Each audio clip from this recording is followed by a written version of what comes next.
بعض دفعہ ایسا ہوتا ہے کہ ایک آدمی کی روح نکل جاتی ہے جسم کے نچلے حصے سے، لیکن اوپر رہتی ہے، اور بعض دفعہ 1 دن 2 دن 3 دن 5 دن اس کی یہ کیفیت ہوتی ہے،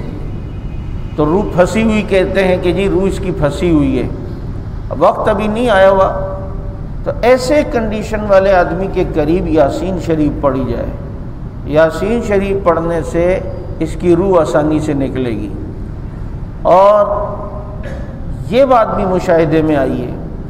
کہ جو آدمی کنجوس ہوتا ہے نا، بخیل، اس کی روح بڑی مشکل سے نکلتی ہے، کیونکہ بخیل اور کنجوس آدمی کی توجہ اس وقت اپنی ساری ان چیزوں پر ہوتی ہے جن کو چھوڑ کے جا رہے ہیں۔ جیسے ایک بزرگ کسی کہتے ہیں نا حضرت عطار رحمہ اللہ کی دکان کے پاس سے گزرے اور عطر کی شیشیاں دیکھیں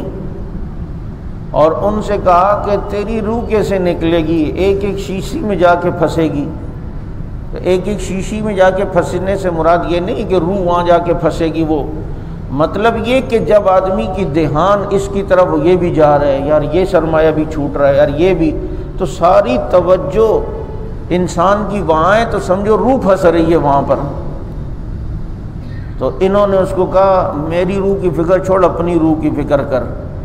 یہ ان کی دکان کے سامنے لیٹے اور کہا میری روح تو یوں نکلے گی، اور اتنی آسانی سے کلمہ پڑھ کر جان جانے افری کی سپرد کر دی۔ وہ دل پہ ایک صدمہ لگا اور دنیا سے لا تعلق ہو کر درویشی اختیار کر لی۔ تو یہ آخر وقت میں بخیل آدمی، میں نے کئی ایسے لوگوں کے حالات سنے، پتہ چلا جی یہ روح پھنسی ہوئی اور یہ ہوا ہے،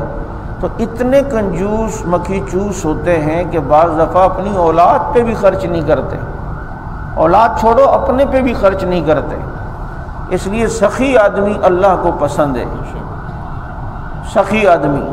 اس میں تھوڑے بہت ڈیفیکٹ عیب ہوتے بھی ہیں تو وہ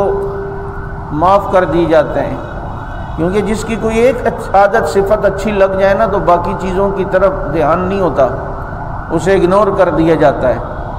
تو کنجوس آدمی کی روح بڑی مشکل سے نکلتی ہے جو بخیل ہوتا ہے،